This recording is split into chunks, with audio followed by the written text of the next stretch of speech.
Assalamualaikum warahmatullahi wabarakatuh. Perkenalkan, saya Ova. Saya merupakan peserta LATSA tahun 2021 angkatan 2. Di sini saya akan menjelaskan tentang manajemen ASN. Selamat menyaksikan.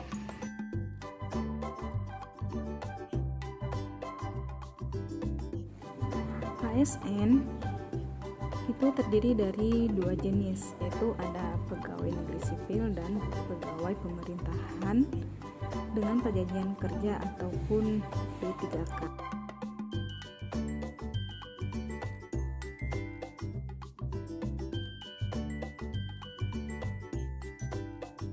Nah, di sini saya akan menjelaskan apa itu manajemen PNS. Manajemen PNS itu terdiri dari 12 sistem. Yang pertama itu perencanaan, yang kedua rekrutmen, yang ketiga pangkat dan jabatan, yang keempat pola karir, yang kelima pengembangan karir, yang keenam ada penilaian kinerja, yang ketujuh kenaikan pangkat dan mutasi, kedelapan disiplin dan pegawai, ke-9 penggajian dan tunjangan, ke-10 pensiun, jaminan hari tua dan perlindungan, ke-11 penghargaan, dan yang ke-12 sistem informasi.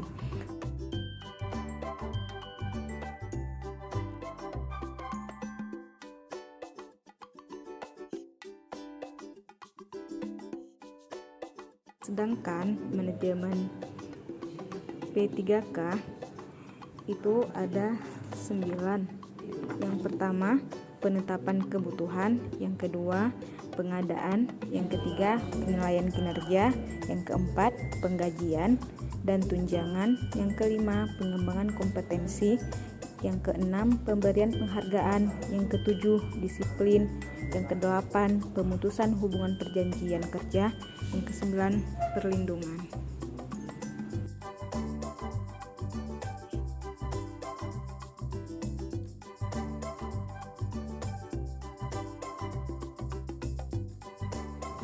Kode etik dan kode perilaku ASN bertujuan untuk menjaga martabat dan kehormatan ASN. Kode etik dan kode perilaku berisi pengaturan perilaku agar pegawai ASN dapat melaksanakan tugasnya dengan jujur, bertanggung jawab, dan berintegritas tinggi. Kedua, melaksanakan tugasnya dengan cermat dan disiplin. Yang ketiga, melayani dengan sikap hormat, sopan, dan tanpa tekanan. Yang keempat, melaksanakan tugasnya sesuai dengan ketentuan peraturan perundang-undangan. Yang kelima, melaksanakan tugasnya sesuai dengan perintah atasan atau pejabat yang berwenang sejauh tidak bertentangan dengan ketentuan peraturan perundang-undangan dan etika pemerintah. Yang keenam, menjaga kerahasiaan yang menyangkut kebijakan negara. Yang ketujuh, menggunakan kekayaan dan barang milik negara secara bertanggung jawab, efektif dan efisien, dan menjaga agar tidak terjadi konflik kepentingan dalam melaksanakan tugasnya. Yang kedelapan, memberikan informasi secara benar dan tidak menyesatkan kepada pihak lain yang memerlukan informasi terkait kepentingan kedinasan.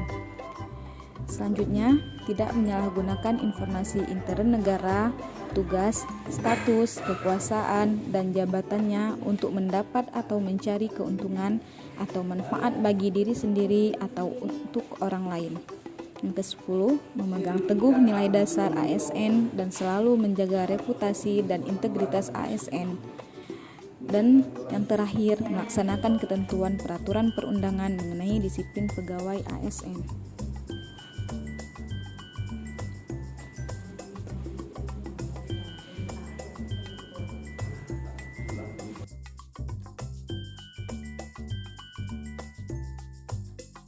Sebagai seorang ASN, saya harus melaksanakan tugas sesuai dengan kode etik dan kode perilaku yang telah tercantum dalam Undang-Undang ASN, dan saya juga harus bekerja sesuai dengan tupoksi yang telah diberikan oleh atasan dengan jujur, bertanggung jawab, dan berintegritas tinggi.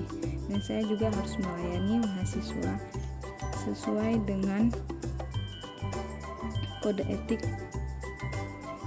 yang berlaku di instansi tempat saya bekerja.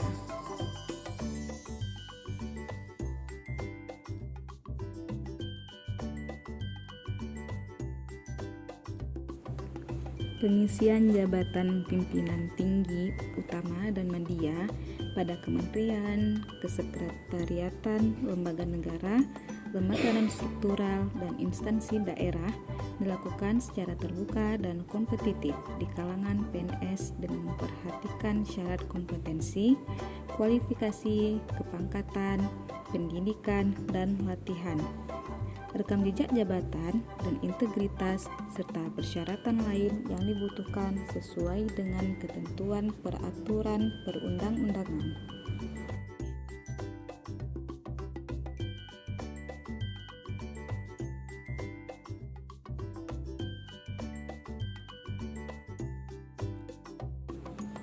Sedangkan untuk penggantian jabatan pimpinan tinggi ASN, pejabat pembina kepegawaian dilarang mengganti pejabat pimpinan tinggi selama 2 tahun, kecuali jika pejabat pimpinan tinggi melanggar ketentuan peraturan perundang-undangan dan tidak lagi memenuhi syarat jabatan yang ditentukan oleh pemerintah pusat maupun pemerintah daerah.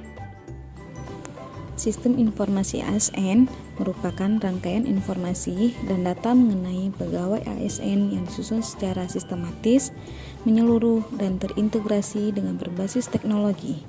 Untuk menjamin efisiensi, efektivitas, dan akurasi pengambilan keputusan dalam manajemen ASN, diperlukan sistem informasi ASN.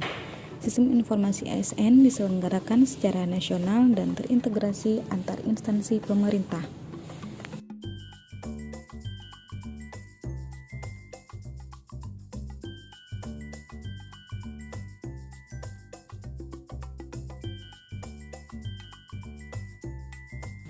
Sistem informasi ASN memuat seluruh informasi dan data pegawai ASN, antara lain data riwayat hidup, riwayat pendidikan formal dan non-formal, riwayat jabatan kepangkatan, riwayat penghargaan, tanda jasa atau tanda kehormatan, riwayat pengalaman berorganisasi, riwayat gaji, riwayat pendidikan dan latihan, daftar penilaian prestasi kerja, surat keputusan, dan kompetensi.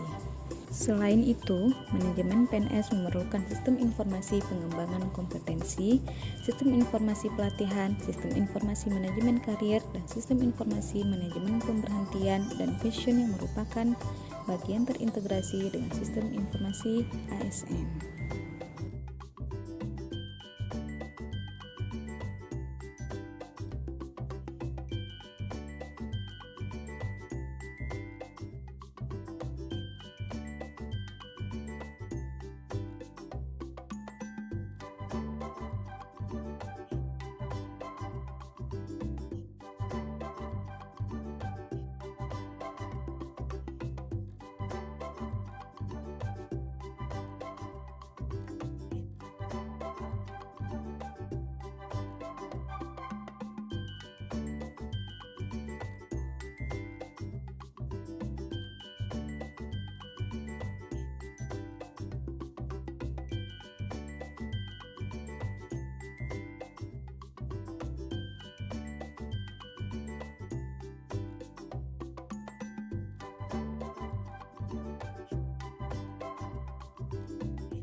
Demikianlah pemaparan saya tentang manajemen ASN. Semoga bermanfaat dan dapat menambah wawasan pendengar sekalian.